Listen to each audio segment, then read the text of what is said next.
가기사는 증시 각도기. 아, 여기까지 뿜어야 그럼요. 되는군요. 지금 상황이 안 좋게 다시 해보세요. 시작. 시작. 가기사는 증시 각도기. 네. 죽진 않았어. 네. 근데 역시나 심심하네요, 오늘 제가 오늘도. 이제 뭐 미국 시장 분위기 보니까 참 험한 뉴스 많습니다. 이랬더니 일단 다행히 올랐습니다. 뭐 시장만 오를 수 있다면 저는 계속 부정론자로 있겠습니다. 근데 부정론자는 아니야. 나는 시장은 좋아질 거라고 보는데 단기적으로 문제가 있을 수 있다. 단기 시황은 정말 못 보죠. 단기 시황이요. 뭐 리스크 요인 몇 가지 보시는 게 있나요? 뭐 아침에 말씀드렸습니다만 이제 그 부채 한도 협상. 네.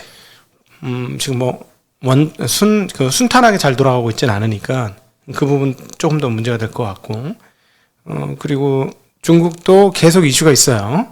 중국이 떨어지는데 한국이 떨어질 필요는 없거든. 근데 이걸 잘 아직까지 그 각도기 TV 시청자 아닌 사람들은 이걸 잘 몰라요.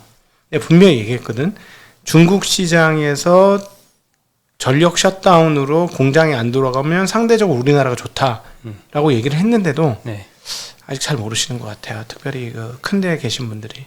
네. 그렇군요. 오늘 수급에서 그런 게 좀 나왔죠.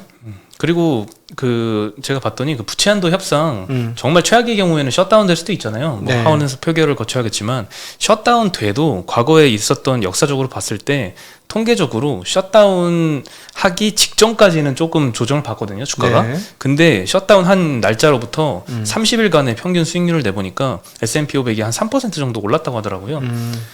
그것도 이제 셧다운 기점으로는 뭐 이렇게 평균 수치이지만 떨어지는 것도 없이 그대로 그냥 우상향하면서 주가가 올랐다고 하더라고요. 그래서 정말 만약에 셧다운이 되더라도 그 셧다운 직후 그 이후부터는 그렇게 주가 걱정은 크게 안 해도 되지 않을까 싶은 생각도 듭니다. 오바마한테 한번 당한 게 있어서 그래요. 아, 그때는 이제 신용등급 하락 때문에. 예, 그렇죠. 신용등급 하락이 같이 크게 한번 당한 겹쳐서 적이 있어요. 네. 네, 그렇죠. 그때는 뭐 유예가 됐는데도 협상이 됐는데도 불구하고 신용 등급이 뭐 미래에 대한 우려 때문에 등급이 떨어졌는데 그런 경우만 아니더라면 뭐 그렇게 큰 걱정은 안 해도 될 것 같다는 생각입니다. 뭐 이미 다 알고 있는 상황이고 사실 뭐 다른 나라의 신용등급이 안 좋기 때문에 네. 미국보다 굳이 미국을 상대적으로 떨어뜨릴 필요는 없는 상황이긴 하죠. 네. 예, 오늘 코스닥은 좀 심심했습니다. 코스피는 0.27% 상승, 코스닥은 0.2% 하락했고요. 개인 투자자들이 코스피에서 3,400억 매도, 코스닥에서는 1,300억 매수했습니다. 외국인이 오늘 코스피에서 3,400억 매수했고, 코스닥에서는 한 300억 매수했는데요. 코스피 매수가 조금 의미가 있는 것 같아요. 지금 한 네. 8거래일째 지금 순매수를 계속 이어가고 있거든요. 의미 있죠. 이제부터는. 네. 2주잖아. 2주째니까. 2주째죠. 네. 네, 의미가 있는 것 같습니다. 의미 있습니다. 외국인들이 알고 있는 것 같아. 우리 뭐 영어 자막 안 있는데도 잘 아시는 것 같으네요. 영어 자막 안 해주는데도 이제 판단했어. 이게 맛집 맞구나. 맛집. 맛집 맞았어. 이러면서 중국 시장이 맛이 없어졌잖아요. 갑자기 뭐 이상 푹푹 날라오니까 밥 먹고 있는데 뭐 이상한 날라오니까 아니다 하면서 인도로 가긴 했는데 실상 맛집은 우리였지. 조금 눈치를 채고 있는 것 같습니다. 네, 조금 더 눈치를 더 채줬으면 좋겠네요. 네. 예, 그리고 오늘 제일 많이 올랐던 업종은 비금속 광물인데요. 여기가 2.7% 올랐고요. 포스코 케미칼이 5.5% 오르면서 견인을 했습니다. 네. 그리고 시멘트주들도 한 2, 3%씩 상승을 했는데요. 포스코 케미칼뿐만 아니라 오늘 2차전지 소재주들이 다 같이 올랐습니다. 네. 포스코 케미칼은 원래 양극재 사업을 하는 회사인데 음극재 캐파도 굉장히 확대를 하고 있다고 합니다. 그렇죠.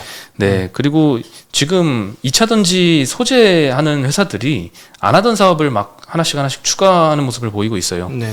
예, 동박 사업하는 이제 SKC 여기도 자회사를 통해서 동박 사업을 하고 있는데 지난주에 그 인베스터 데이라는 거 행사를 개최를 했습니다. 그래서 사업 구조를 전면적으로 개편을 하겠다라고 발표를 했는데요. 2025년까지 연간 이익의 80% 이상을 모빌리티 소재에서 창출하겠다. 기업 가치 30조 원 규모의 세계 1위 모빌리티 소재 회사로 탈바꿈하겠다고 발표를 했고요. 기존의 동박 사업 물론 증설을 하죠. 해외 증설을 통해서 25만 톤 규모로 확장을 하고요. 네. 글로벌 시장 점유율 35%로 세계 1위를 목표를 하고 있다고 밝혔습니다. 그리고 추가로 실리콘 음극재와 하이니켈 양극재도 신규 소재 사업으로 진출한다고 합니다. 네. 예, 그러니까 뭐 동방만 하던 회사가 양극재, 음극재도 하고 양극재 하던 회사가 음극재도 하겠다고 하고 막 점차 이게 사업 영역을 확대하고 있는 추세고요. SKC도 오늘 8.5%나 상승을 했습니다. 네. 예, 그리고 전액 원료인 그 6불화 인산 리튬이라는 제품 만드는 후성. 있죠. 네. 예, 후성도 이 제품 가격 예전부터 계속 상승해오고 있고요. 그다음에 중국 증설한 공장 이 가동을 앞두고 있는데 요거 실적 기대감 때문에 오늘도 15% 정도 강한 상승을 보였습니다. 지금 이제 전기차로의 완전한 전환의 과정들을 우리가 겪고 있는데 이게 얼마나 큰 전환이냐면은 제가 계속 말씀드리면 문명사를 구축하는 두 가지 큰 축은 인간과 에너지인데 네. 에너지는 과거 목재를 썼죠. 가끔 아직도 목재를 쓰는 나라들이 있어요. 우리 옆에 있는 북한 예. 뭐 이런 나라들이죠. 석유가 별로 없으니까 네. 그렇게 하다가 이제 그게 석탄으로 넘어갔고 석탄이 석유로 넘어갔고 이제 석유가 전기로 넘어가고 있는 겁니다. 근데 전기는 그동안에는 보관을 못했는데 보관 그 창고가 생기는 거죠. 그러면서 전반적으로 다 휴대용 전기까지 생기기 시작하는 거죠. 지금 보관할 수 있는 통이 생긴 거니까 그 원통형 배터리 뭐 이런 것 등등 각형. 그러니까 이제 에너지의 전환이 대대적으로 이루어지는 것이라서 문명사적으로 굉장히 큰 변화가 지금 진행되고 있는 것이다라고 보시면 되겠습니다. 네, 뭐 2차전지 전방 수요는 굉장히 강한 것 같은데요. 그 6불화 인산 리튬 있잖아요. 네. 요거를 원료로 해서 전액을 만드는데 이 전액을 만드는 동화기업 입장에서는 사실 원재료 가격이 올라간 올라가면 안 거잖아요. 좋지. 비용 네. 부담인데도 주가는 지금 오르고 있습니다. 네, 그 정도로 전망 섹터는 좀 강한 것 같고요. 두 번째로 많이 오른 업종이 통신 업종입니다. 네. 오늘 2.3% 올랐는데요. SKT가 3.4% 오르고 LG U+가 1% 상승했고 네. KT는 0.3% 상승에 그쳤습니다. SKT 이거 병합 뭐죠? 이거 인적 분할 언제 하죠? 다가오고 있는 거죠? 예, 다가오고는 있습니다. 네. 네, 아직은 안 했는데 저도 1차는 약간 잠시 제가 네. 최근 좀 잊고 있었는데 난 인적 모르는 게 분할을- 없는 줄은 아는 척척박사인 줄 알고 내가 물어봤는데 네. 죄송합니다. 네. 네, 이거 어떻게 다 까먹었습니다. 기억하겠어요. 네. 네, 일자를 까먹었는데 네, 아무튼 이게 기대감이 다가오고 있는 것 같습니다. 네. 네. 네. 근데 뭐 시각은 뭐 서로 다른 시각이 존재하는 것 같아요. 인적 분할을 이제 호재로 보는 사람도 있고 그렇지 않다라고 보는 사람도 있는 것 같습니다. 최소한 물적 분할보다는 낫지 않나요? 아 그렇죠. 우리 분할보다는 진짜 그렇습니다. 물적으로 정말 너무 힘들어. 네, 고통을 많이 당하고 네, 있죠. 물적 너무 힘듭니다. 네. 네, 그리고 그 오징어 게임 오늘도 제 점심 먹으면서 직원들끼리 또 오징어 게임 얘기가 나오던데요. 네. 저 아직 안 봤다고 했더니 꼭 보라고 많이 꼭 말씀해 보라 주시더라고요. 그러더라고. 저희도 어제 막 꼭 보라고 전 책 읽고 있는데 네. 아주 재미난 책 두 권을 읽고 있었어요. 수소혁명 아주 옛날 책이긴 한데 네. 역시 석학은 글 쓰는 게 20년 전 쓴 글인데 참 잘 썼더라고. 그거하고 빛으로 지은 집이라는 책을 읽고 있어요. 네. 너무 재밌어 책이. 근데 자꾸 나보고 그걸 보라는 거야. 집에서 오징어 게임. 난 책 봐야 되는데 그 정도로 열렬했던 거는 지난 한 1년 2년간 처음이지 않나 싶을 정도로 열렬하더군요. 네. 네, 근데 오징어 게임이 이제 주식시장에 끼치는 영향도 굉장히 컸잖아요. 네. 뭐 직접적인 수혜주는 사실 없거든요. 이 제작사가 비상장사고 이 비상장사 지분에 10억 투자한 버킷 스튜디오가 자회사통해서 10억 투자했는데 요게 이제 많이 올랐고요. 야, 10억은 사실 좀 그렇죠. 그렇잖아. 뭐 사실 의미가 없죠. 강남 아파트 50억 하는 세상에. 응? 네. 그리고 버킷 스튜디오는 아니고 요 10억 투자한 건 쇼박스입니다. 쇼박스. 버킷 스튜디오는 이제 이정재 배우의 소속사의 지분을 갖고 있습니다. 또 그래서 뭐 사실 직접적인 수혜주는 없는데 네. 끼친 영향은 좀 큽니다. 여러 컨텐츠들 많이 주가를 상승시켰는데 네. 오늘이 마지막이지 않나 이런 생각도 듭니다. 오늘 장중에 버킷 스튜디오가 22%까지 올랐다가 플러스 2%로 마감을 했습니다. 거래량 최고 찍었나요? 거래량은 제가 거래량 최고 찍었으면 끝일 수도 있어요. 예, 네. 그렇죠. 윗골에 달고 내려왔으면은 좀 우려스럽죠. 쇼박스도 장중에 10% 올랐다가 마이너스 10%로 마감을 했고요. 10억 투자로 좀 그렇죠. 그렇죠. 그냥 뭐 게임하듯이 그냥 테마주성으로 오른 거죠. 네네. 예, 근데 오늘이 이제 처음으로 좀 조정을 받았던 날인 것 같습니다. 네.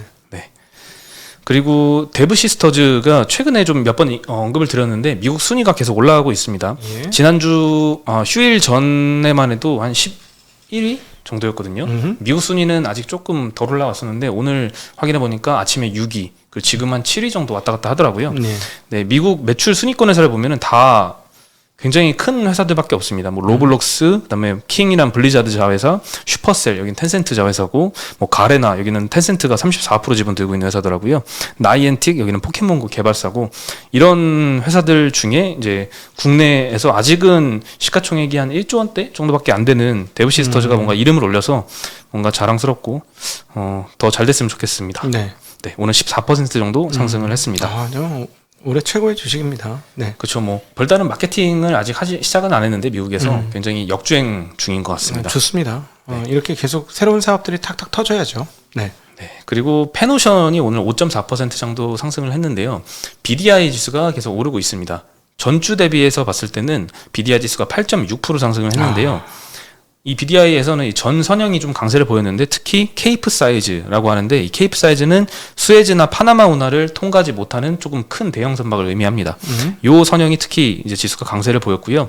상하이 컨테이너 운임 지수도 오르긴 했습니다. 전주 대비는 0.5% 정도 상승을 했고, 그리고 9월 22일 기준으로 항만 내 대기 중인 컨테이너선 비중이 아직 35% 정도로 전주 대비 1.3%포인트 조금 더 상승했다고 합니다. 뭐 이거는 해결될 기미가 계속 안 보이는 것 같아요. 미주 동안하고 그다음에 아시아 쪽 적체가 특히 이제 증가를 했다고 합니다. 그리고 이제 BDI 쪽 자세히 말씀을 드리면, 대신증권에서는 이제 3분기 평균 BDI를 3,600포인트로 전망을 하면서 기존 예상치보다 한 10% 정도 더 높게 전망을 했습니다. 그리고 10월 BDI도 높은 수준으로 전망을 하면서 네. 이 페노션의 목표가는 11,000원을 유지를 했고요.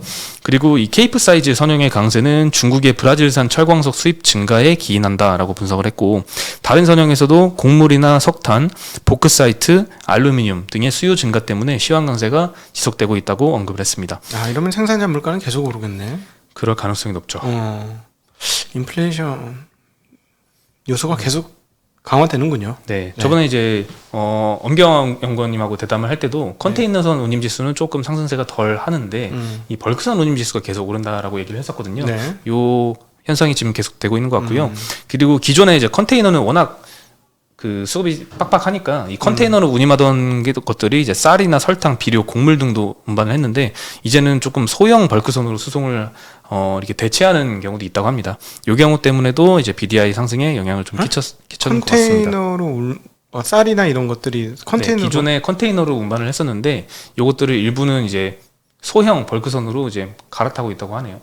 그러니까 컨테이너를 일부 벌크를 일부 컨테이너로 개조했다는 얘기잖아요. 네.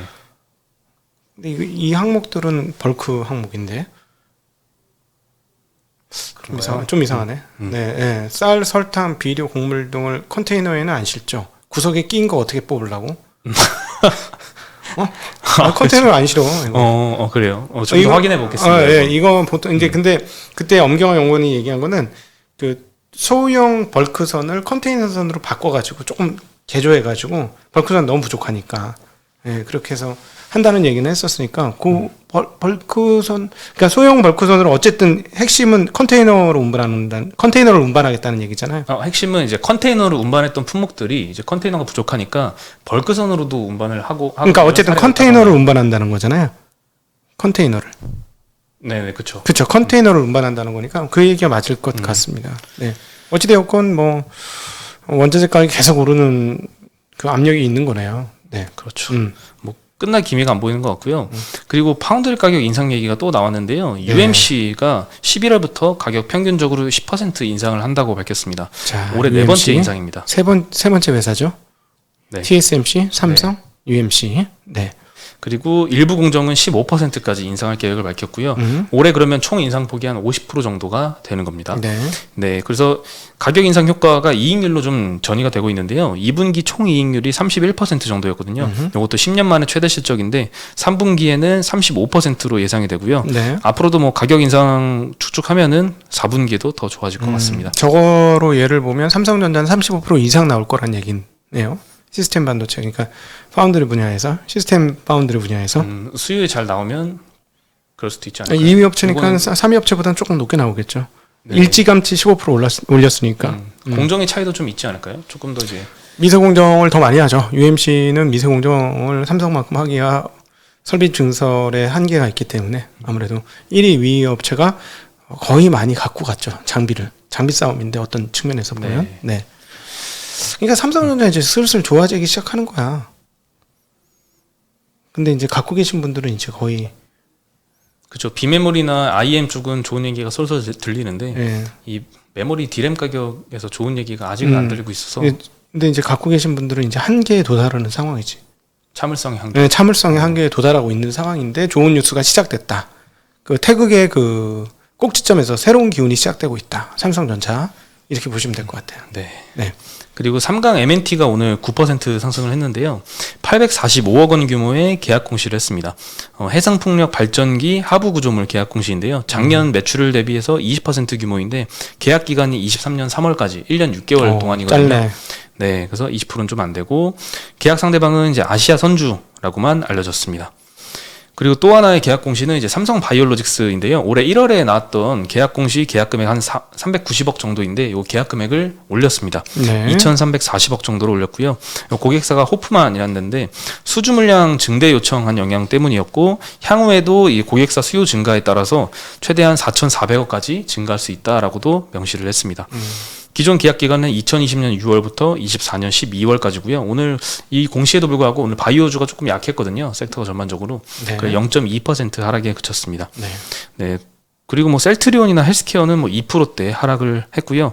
바이오사이언스만 오늘 한 3% 강세를 보이더라고요. 다른 네. 백신주들은 조금 떨어지는데. 예.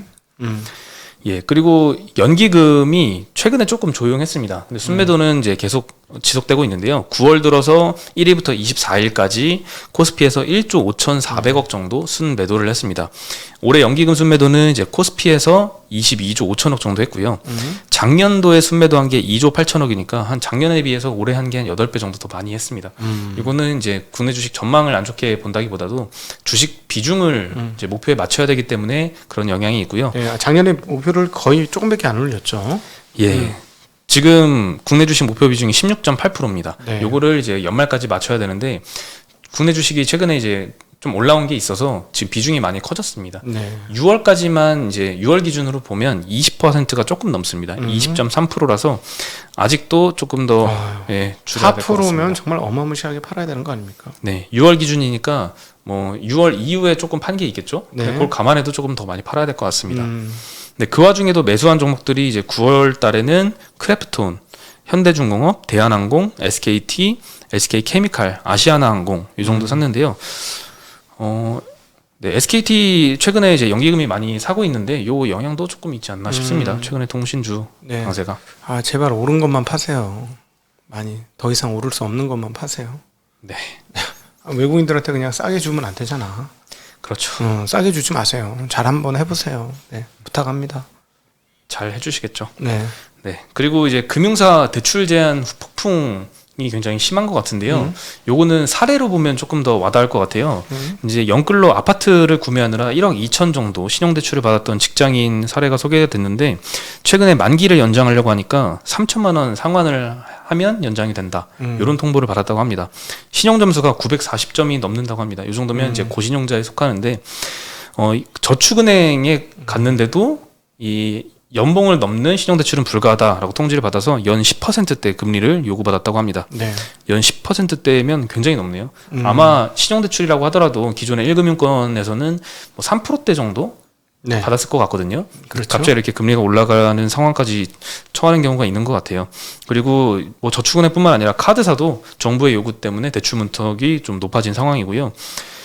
정부에서는 지금 계속 중저신용자 대출을 우대를 하고 있는데 반면에 이제 고신용자들은 조금 역차별 아니냐 이런 논란도 있는 것 같습니다. 네. 그리고 국민은행이 추가로 29일부터 타은행 대출을 갈아타는 이 대환 대출을 전면 중단한다고 밝혔습니다. 예, 과거에는 뭐 상환 요구 받으면 이제 뭐 다른 은행 가야지라고 네. 하면서 갈아탔는데 요게 이제 중단이 되는 거고 국민은행이 시작을 하면 다른 은행도 아마 이어지지 않을까 이런 생각도 듭니다. 제가 오늘 점심에 20년 된 고객을 만나고 왔습니다. 같이 점심을 먹고 네. 왔는데 사업을 하시는 분이에요. 근데 한국에서 사업을 하시는 분들은 뭐 상당 부분 뭐 이미 알고 계시고 인정을 하시겠습니다만 그 한국의 사업 구조가 대체적으로 어떻게 돈을 버냐면은 사업을 열심히 해. 그래서 사업이 확장되면은 신규 공장 부지 같은 걸 만들어 수도권에 했는데 사업은 그냥 그런데 갑자기 땅값이 올라. 그래서 큰 수익을 내. 네. 땅을 팔아가지고나 뭐 이런 식으로. 그래서 사업을 하시는 분 중에 부동산을 잘 이용하신 분들이 사실상 굉장히 큰 부자가 된 게 한국의 현실입니다. 정말 많이 포착이 되는 부분인데요. 근데 이제 제가 오늘 만난 분은 부동산 정통하세요. 부동산으로도 꽤 큰 자금을 일궜고, 그 정도면은 적지 않은 부를 일궜는데, 점심 먹으면서 하시는 말씀이, 자기 20년 만에, 20년이 아니라 이런 거 처음 본다. 조금 과하다. 이거 좀 문제가 된다. 잘못하면 1번 꼴 나겠다. 라고 걱정을 하시더라고요. 부동산에 대한 이 매수 수요가 네, 너무 강해서 말씀이신가요? 이게 심리가 한번 꺾이고 나면 걷잡을 수 없다는 거예요. 그 오랜 사이클, 이제 저희 아버님 나이 또래 가까이 되시니까, 굉장히 여러 사이클을 봤죠. 그런 사이클을 보건데, 이게 한번 꺾이기 시작하면 굉장히 위험하다라고 얘기하면서, 별로 이렇게 조금 부정적으로 보시더라고요.